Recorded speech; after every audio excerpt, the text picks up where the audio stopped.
Welcome to Inside Cottonwood. This day, I'm hoping you're having a good day. I'm Richard Faust. I'm Community Services General Manager for the City of Cottonwood. And with me today, I'd like to introduce both Keith Vogler and Ron Luce. Keith is a Marine Corps League representative and is also the chairman of the Verde Valley Military Service Park Committee. And Ron, you represent the Cottonwood Burt Black 7400 VFW, and you're also a Verde Valley Military Service Park member, and you're the vice chair. And so I'd like to welcome you both today. Thank you for being here with us as we're going to go into a little bit more of a discussion here with both Keith and Ron pertaining to the Verde Valley Military Service Park. And I know we were here about a year ago, but we've come a long ways with Phase 1. We're going to talk a little bit about Phase 1 and how that's been completed, and we're moving on into a Phase 2 capacity here. We're going to be discussing some of the developments that are upcoming with the project, some donations, funding, how you can be involved, how you can get your name on or that of a relative or someone who's previously lived in the Verde Valley. Family members, I know that I have my dad's name down on the list at this point in time, where family members throughout the Verde Valley are putting names of family members who honorably served in the military during World War I, II, Korea, Vietnam, Afghanistan, Iraq, and all of the wars in between, or even earlier. So we're taking those names. We're also going to be discussing, like I said, the Phase 2 project and how we're going to lead this into the future. This committee is also a 501c3 nonprofit at this point in time, and I wanted to make sure that everyone knew that. Is if you have gifting or you would like to, especially during tax season, as a 501c3 nonprofit, you can go to VerdeValleyMilitaryServicePark.com. You can identify specifically, it's on your screen right now, you can identify specifically how you would like to maybe donate money as well as give. There's a lot of people out there that are giving right now. Ron, I wanted to bring you in right now as also pitching the upcoming Welcome Home Vietnam Veterans Day program, and which has been designated by the United States Senate for March 30th. And can you tell everyone how Cottonwood and the Verde Valley is responding to that? Well, we have the opportunity to host it this year in Cottonwood. It cycles around the valley. Started in Sedona in 2012. Cottonwood hosted it in 2013, and we brought the wall to Cottonwood for the first time in the whole valley. We're not going to bring the wall in this year. Of course, we just had it in Sedona last year, but the recognition date is the 29th of March. We are going to move it to April 1st, which is a Saturday. The event will be in Kids Park. We will have the usual motorcycle ride, which will ride through the valley. It'll start in Posse Grounds Park in Sedona and run through the communities in the valley, through Old Town Cottonwood to Clarkdale, and then from Clarkdale back to Kids Park, where we will have the event. The official event is 1 p.m. till 3 p.m., but the park will be open about 11 a.m. for people to come. We will be serving hamburgers, hot dogs, and some sides, and we're still working on what we're going to do around that, but everybody is welcome to come and take part. We will have music. Right now we have the mods scheduled for music for the park, so that is about where we stand now. We will be working on hosting a dinner for Vietnam-era veterans on the 29th, on Wednesday the 29th. It'll probably be a lunch rather than a dinner, and it will just be for Vietnam-era veterans, no spouses or children or anything, because it's basically a limited crowd. Okay, well that gives us a pretty good idea that it's kind of a week for Vietnam War era veterans. And so if you know of people out there, make sure that you get that information to them, that April April 1st is actually the day that the motorcycle run, as well as the program at the Cottonwood Kids Park, is ongoing from about 11 o'clock until probably close to 3 or 4 o'clock. The Wednesday, the 29th, is also a meal for veterans as well for the Vietnam War era. I wanted to move in, Keith, as we talk about the Military Service Park. And how long has the group of the military veterans and citizens been meeting now to work on this project? I think we started around February of 2015, so roughly 2 years now. About 2 years. Yeah. Just about right on 2 years, yes. And so as we talk about that, tell us why this is a military park and not a military memorial park. Well, most of these parks are memorials, so you have to be dead. Well, we wanted to be able to recognize anybody that's alive as well as those that have passed on. And so it's any veteran that has served honorably in the military. They don't have to have served in combat, just served honorably in the military, and they can be dead or alive, passed away or alive, right, and exactly. they'll be recognized. It's primarily just to honor them all. That's correct, just and to honor those military. names and That's allow right. for that. Now I know one of the opportunities that existed for Garrison Park and where that location was educationally central. To basically provide an honorary area to where there would be military service pods, there would be the flag poles, be the American flag in the center, but then there would be all of these different monuments on the outside. And then there's also room for other monuments and stuff for educational purposes or for whatever. But I think that was one of the main things was, can you identify why that there was kind of this educational side of things as well? Well, it is close to schools, the elementary and middle schools, so we wanted to be able to provide an opportunity for the kids to come over and maybe help improve their education as far as the sacrifices it takes to allow them to have the liberties they have. And so, yeah, there are other places that are going to be on the park. Canine, there's already a place we're going to be putting up a canine statue. Canines are pretty important in every phase of the military.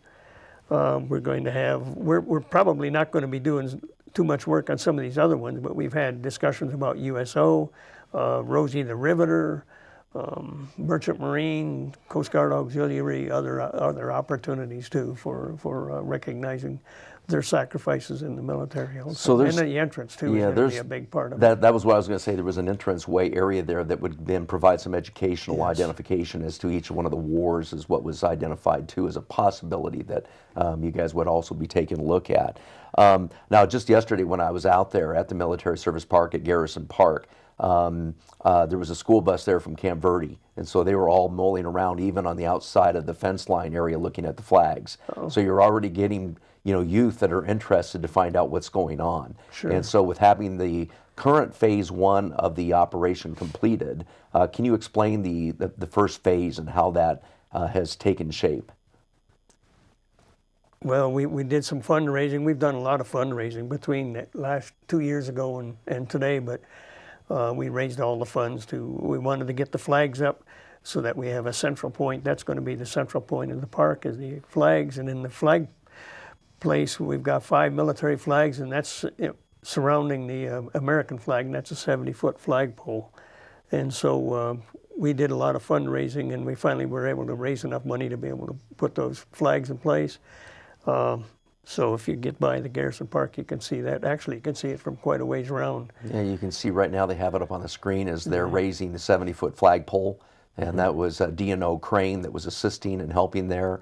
There's also Keith Newton with High Performance Building.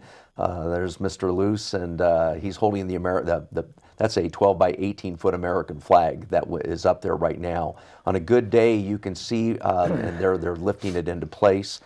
This was actually a kind of a beforehand, before they actually went through the groundbreaking, or not the groundbreaking, but the actual ribbon cutting ceremony. If you go out there right now, you're going to be seeing full flags that are being flown for the Army, Navy, Air Force, Marine Corps, and the Coast Guard. So there's 5 service branch flags, and then there's the 70-foot American flag. So you have that opportunity to take a look at them even now as you drive by. There is fencing that is still around the park area because we're still under construction. So kind of gives you a pretty good idea where phase 1 is gone. we're going to kind of talk a little bit about Phase 2 operation here as we take a break. And we'll be right back with you. I'm Richard Faust, Community Services General Manager for the City of Cottonwood.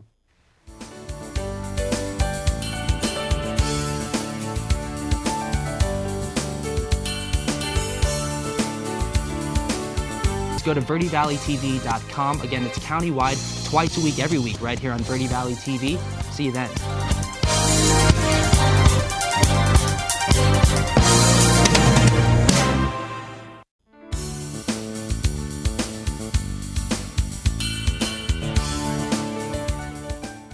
Welcome back to Inside Cottonwood for our second segment of the day. I'm Richard Faust, your host.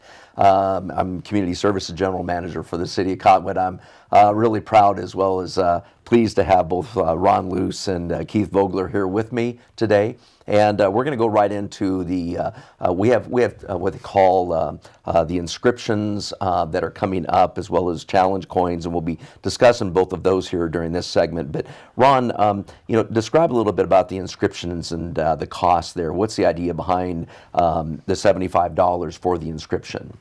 Okay, the $75, we settled on that. We have pretty well firmly established that an inscription, a name inscribed on the black granite would cost between $45 and $50. The extra $25 goes into a fund to help cover or defray the cost for veterans who cannot afford, or their families cannot afford, the $75. Because we do want all Valley veterans honored on this, alive or dead, as was said. And we have already granted in quite a few old names, that have no family left here to do it. For example, General Crook, Camp Verde, it was grandfathered in, and we're covering the cost with that. We will, on many other occasions, cover other costs. And plus the fact, I think we'll need some money in there for keeping them clean, keeping the monuments clean. But as I say, nobody is going to be left out if they or their family wants their name on there. As long as they are honorably discharged, they deserve a place on one of these monuments in the park. And again, I want to stress that there's going to be, these are like pretty good size pillar pylons that will be in place, and they'll be about 4 foot high. There'll be 4 sides to each one, and there'll be, like you said, black granite on each side, and the names are about 5/8 of an inch. And they'll go from one name to the next. You can see the military service pods there that are being pulled up. Those are the locations. And what our plan is also is at the top of those, I think there was going to be either a 8 or a 10-inch seal that would be the actual seal of the Army or the Navy or the Air Force or the Marine Corps or the Coast Guard. And it will be on each one of those specific monuments that that'll be inscribed directly into the black granite, I think, as well. Yes, and it will allow for the names that we anticipate at least 120 names per side, so we expect at least 500 names for each of the pylons. That would mean 500 Army, 500 Navy, Marine Corps, etc. The Coast Guard, we really don't have too many Coast Guard that we can honor, and it was felt that we should include the Merchant Navy, the Merchant Marines, and what is called the Coast Guard Auxiliary, which goes back to World War II times when we actually had people manning the coastline. They were commissioned, they were commissioned into the Coast Guard Auxiliary, and they manned the coastline watching for invaders at the time. We were not too sure that the Japanese or the Germans were not going to try to invade our country. And I think that's part of that educational process we were talking about as well. So it kind of gives us a good idea. I know that even right now, the collections have been approximately 155 to 160 names, and this has been over the past year that we've really gotten into it. So again, this is for future purposes as well. So as we do protect the peace of our country, we do know that there will be sacrifice, and so this allows us to go into the future, and that's one of the things that has been really a wonderful side thought of the Military Service Park Committee, is making sure that we have room for future people and individuals to be honored as honorably discharged individuals. Now we know that what's required for getting your name up there is an honorable discharge. How does someone prove that they're honorably discharged, Ron? Okay, there's several ways. Most veterans know they have received a DD-214 from the discharge from the service. Not all of them have kept that, so there are several ways. Number one, any of the service organizations requires honorable service to be a member of. So the American Legion, the VFW, the AMVETS, Disabled Association of Veterans, the DAV, the Marine Corps League, even VA, if you have a VA card, that qualifies, because again, to be in the VA system, you have to be honorably discharged. For somebody that's been deceased for a long time, if you have an obituary that says honorably served, we will accept that. So there's just myriad numbers of proof of honorable service that you can make, that can be accessed to prove it. And when we get any of this information, once we verify it and approve it, the data is shredded, so it's not kept on record. So you have no fear of us having some information on you that you would prefer we did not keep. Yeah. That's very true, and I know that we've actually had military veterans that have come up and said, I really don't want to give you my DD-214 because it has so much information on. And I go, well, that's perfectly fine if you have a VA card or whatever, and so they'll show me, but and then we just take that, make a copy, and we submit the application. The applications are online as well at Verde Valley Military Service Park.com, so you can actually go online and actually download one of those and fill it out, bring it to the Parks and the actual recreation center at the City of Cottonwood. We also have the applications there at the rec center, at the library. I think they're at different areas in Camp Verde, so all you need to do is just find out directly by going online and finding out where those locations are. And again, make sure that you understand they are the information is destroyed immediately right afterwards, because we have a small subcommittee of the main committee that looks these over, makes sure that it is an honorable person, for honorable discharge and honorably serve, and so those are the things we go through. Now we talked about going through where the inscription applications are available. Now the one thing I wanted to talk about also is challenge coins. And as we go into challenge coins, what is a challenge coin for in the military? Well, it was a way for, I believe it started quite a few years ago, and it was a way for commanders to note individual performances or individual efforts that were, of course, noteworthy. It got into a habit. They started using these in bars and stuff like that, to get someone else to buy a drink. But it was a secondary thing. They were really meant for the commanders to show appreciation for some effort without putting the person in for a special medal or award.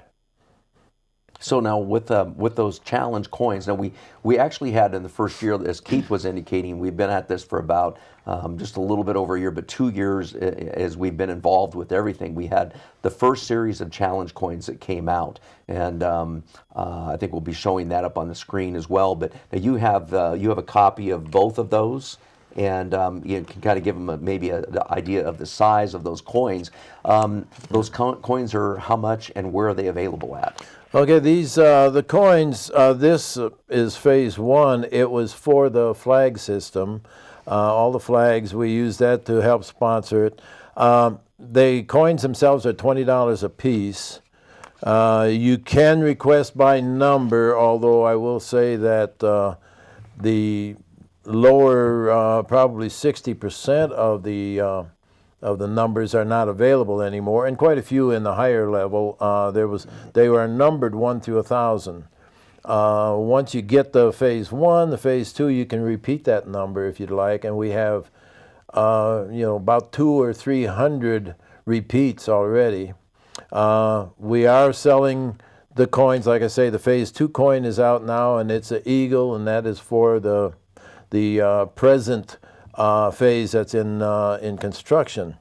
It is also $20, and then we came out this year, or this past year, with a pin, a small pin, because we know a lot of people would like to put a pin on the cap or on their vest, as in the case of a lot of motorcycle riders, and that is $5. We have a special on some of the higher numbers. We've sorted them out and made the 2 numbers identical for phase 1 and 2, plus a pin for $35, which gives you a discount of $10. But it's a case of wanting to move those there to get the max benefit out of the coins. Right. And again, what I've seen, what I've noticed, especially with the challenge coins being sold, it provides a lot of money going directly into the construction mode for the park itself, and especially as we now go into phase 2. Keith, tell me a little bit about, as we look at phase 2, what are we looking at doing there and completing in phase 2? Well, we've already talked a little bit about it, where we're going to have monuments, and we're going to have the opportunity to get the names inscribed on those monuments for each branch of the military. We hope to have phase 2 done. I think we're going to be able to have phase 2 done before Memorial Day. So Memorial Day we'll have another ribbon cutting for phase 2, and that will be the 5 military monuments, pylons, whatever we want to call them, along with the names inscribed on it. And between now and then, we hope to have this canine dog memorialized or whatever, introduced anyway to the community, unveiled, I guess would be the proper term for that, and we hope to have that done before then. Well, we're going to take another break, and we're going to talk a little bit about the actual military dog and a little bit more information as to who's involved in this project as well, and then maybe a phase 3. So come back for the third segment. We'll hear a little bit more about Military Service Park for the Verde Valley. I'm Richard Faust, your host today for Inside Cottonwood.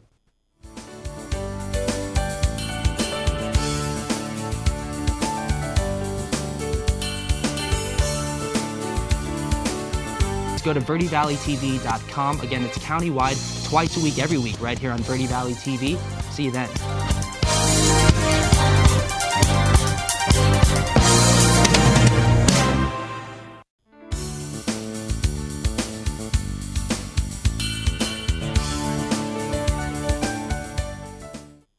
Welcome back to Inside Cottonwood.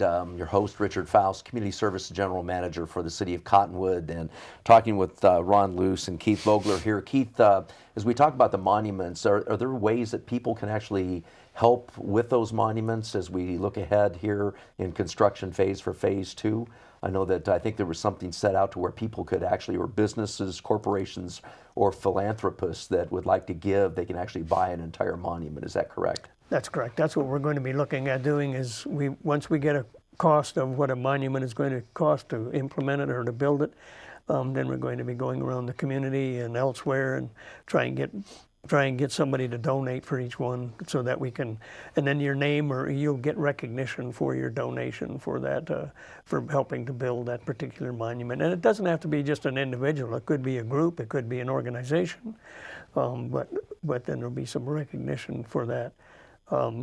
Because we want to have everything self-paid for. We don't want to have any debt when we get done or anything like that. So, and the same, that was true with the flags, and that's going to be true for phase 2 with the monuments. It'll be true for phase 3, where we do the entrance and the reflection area also. And it's a tremendous project in order to be able to designate funding for or to give towards if you're considering anything associated with the military. And this, is, again, is a Verde Valley-wide military service park to honor. And again, that includes anybody in Rimrock. It includes anybody in Camp Verde and all the way to into Cottonwood, Clarkdale, Jerome. We're looking at everybody throughout the Verde Valley and even in Sedona and things. So, I mean, if you know of people, let them know. Again, this is kind of our second year. We're doing quite a push here upcoming in order to get phase 2 completed, as Keith and Ron were indicating. Hopefully by Memorial Day, we'll see quite a bit more going into operation. Right now, things are a little bit slower because we've had so much rain here in January. Now, Keith, tell us a little bit about, who are the project contributors who've already stepped forward? Oh, goodness. We've got a whole list of... We do. We have Jonathan Schock. We have D&O Crane. You've already heard about them. They helped lift up the 70-foot flagpole. We have Luke Sefton. He's a major contributor to this whole thing. We have... help me out here. We have Keith Newton, Sue Jester. Yeah, Sue Jester's our artist. She just does an excellent job. She's the one that did all of the challenge coins and everything, and all of the letterhead, the posters, everything. And Keith Newton has just done an outstanding job for us. He's over there many days, and he's doing a lot of the planning. He's just an excellent attribute. Our project manager. Yes, and he's the project manager. Cedar Ridge Concrete, they've done an excellent job. We've gotten quite a bit of concrete donated from Yavapai Apache Nation. That's right. And they're going to be giving us more. We have Dugan McDonald, who was the project or Heritage Land Survey. Yeah, the surveyor. Jody White has been instrumental as the project superintendent. Gee. My goodness sakes, every time I go out there, that man has just been donating his time. He's actually is a project superintendent and has his own business.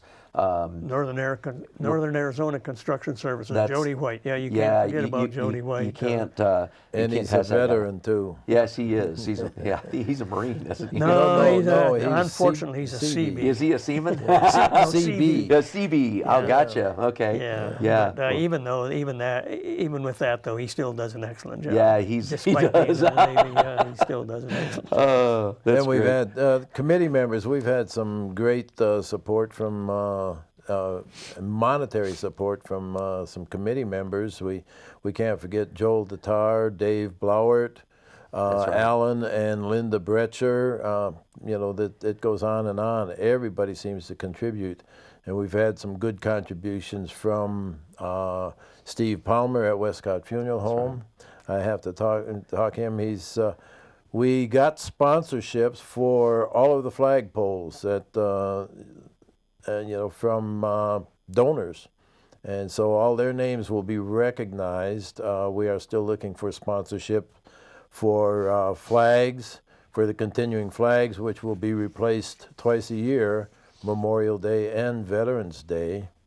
So we're looking for sponsorships for that. We have benches that will be up for sponsorships. And of course the monuments are we'll be asking for sponsors for those when we get the cost on that so we can cover and keep money for continuing functions. It just, if we can roll it in, we can roll it out. There you go. And we can't forget Doug Evanson. Oh, Doug, that's right, Doug Evanson. He does our website, and he's done an excellent job. Doug does a real good job for us. Well, and I know that, as we talk about the canine as well, this is going to be a life-size statue of one of the actual dogs who served over in Iraq, from my information. And it actually has the nick out of its ear as it went through the, I think it was an explosive device. It was in an IED, and it exploded near the dog. So it shows that's the actual dog. And now it'll actually have the grab pack off the back. And I think all of that, as you would see with a normal military service animal. And so that'll be put up. And again, Alan and Linda Bretcher, they did an incredible job on fundraising for that as well as giving for that. So we hope that will be up after we, I know definitely with Jody White in there, he's indicated, please keep those things out of there until we're pretty well done, because we don't want to harm any of that stuff. So we'll be putting that dog up, and we'll be having a ribbon cutting on the dog ceremony as well.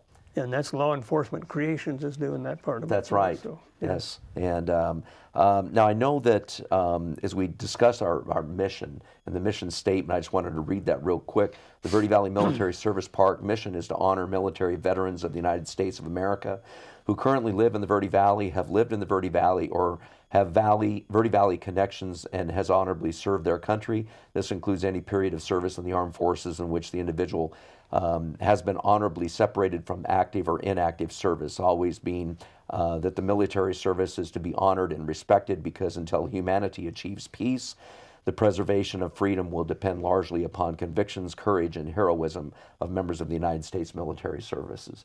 And so I think that that kind of goes hand in hand with everything you guys do and everything that's being done here for military veterans that have served honorably. And I wanted to identify now if we actually see things done by May 30th for phase 2, I'm pretty sure we're going to be launching into a phase 3 like you were indicating, Keith, as we'd be looking at maybe an educational section or maybe even some of the other pod areas might be taken over by people who would like to designate funding, such as the Korean War or for World War II or things of that nature. Is that correct? Yes, but our phase 3 primarily that we're going to concentrate on is the entrance. We want to put the entrance up, and we're going in the entrance. We want to have some educational facilities there for the community, and then we're going to have a reflection area or up in the back, and that reflection area is going to be elevated a little bit above the park. It's going to have a bench. This is our preliminary thoughts. It's going to have a bench. We're going to have 2 flagpoles, one with the Arizona flag, the other with the POW MIA flag. And then we're going to have, so that'll be our phase 3 primarily. And hopefully by Veterans Day we'll have that done. Right, and that'll be incredible to even see that as you do have a reflection area to where you can go. I know there'll be bench seating back over there. You can then look back over across to see the military service flags, the service pods, and the American flag like you were saying. I think that we just had a major fundraiser, Ron. What was that at the Moose Lodge? Well, we had held a dinner, a fundraiser dinner that included live auction, silent auction, and raffles. It was prime rib if you missed it, which you should not have. And it was excellently served by the Moose Lodge, and they did not charge us. We paid for all the food, but we raised over $10,000. That's incredible. $10,000. That's been one of the biggest fundraisers we've had in reality. Yeah. And so that was just awesome. Now I've had questions from people asking about, are there going to be also room for military equipment or anything of that nature? And I don't think our park is really big enough for that. But has there been any thoughts about anything like that? We had some preliminary discussions with Luke Sefton. He's with the Reserve and Army Reserve, and he's talked about off and on maybe we can get something put in there like a 105 howitzer, right, or something like that. And we haven't really pursued it in any detail, but there might be some down the road. Who knows? That's true. It's an ongoing living thing, so it might grow. And then the bathrooms. There's a number of people and a number of organizations in the Verde Valley that have a lot of military memorabilia. And the old bathrooms, we're going to see about maybe getting, if we have those, maybe we can renovate them and use those for a museum. Yeah, I think the plans for from the city's standpoint was to gut the interiors of those and then just make sure everything was capped over with cement, and then also a brand new roof put on it. And so I think that it would be turned over to the Military Service Park to do what they wanted to. And I know I was talking with Ron the other day too, because man, all of those uniforms take up a lot of space around the VFW, so it might be a location as well. So there's a lot of plans in store. You guys are doing an incredible job. The committee does an incredible job. Keith Newton and Jody White, everybody is doing an awesome job out there. So it's a lot of fun. If you want to drive by it, take a look at it. It's right there at Garrison Park on the northeast side, close to the county building, and you'll get I think kind of a chill as you see the American flag standing up 70 feet in the air. It's one of the largest flagpoles in the Verde Valley, so it's really a beautiful sight. And then seeing the 5 service flags around it. Just wanted to thank everybody once again for all of their donations and continued donations. And again, you can see the right on site at Verde Valley Military Service Park.com. Go on that site, take a look at things, and see how it's moving forward into the next phases. Thank you for joining us. I'm your host today, Richard Faust, Community Services General Manager for the City of Cottonwood. Have a great day.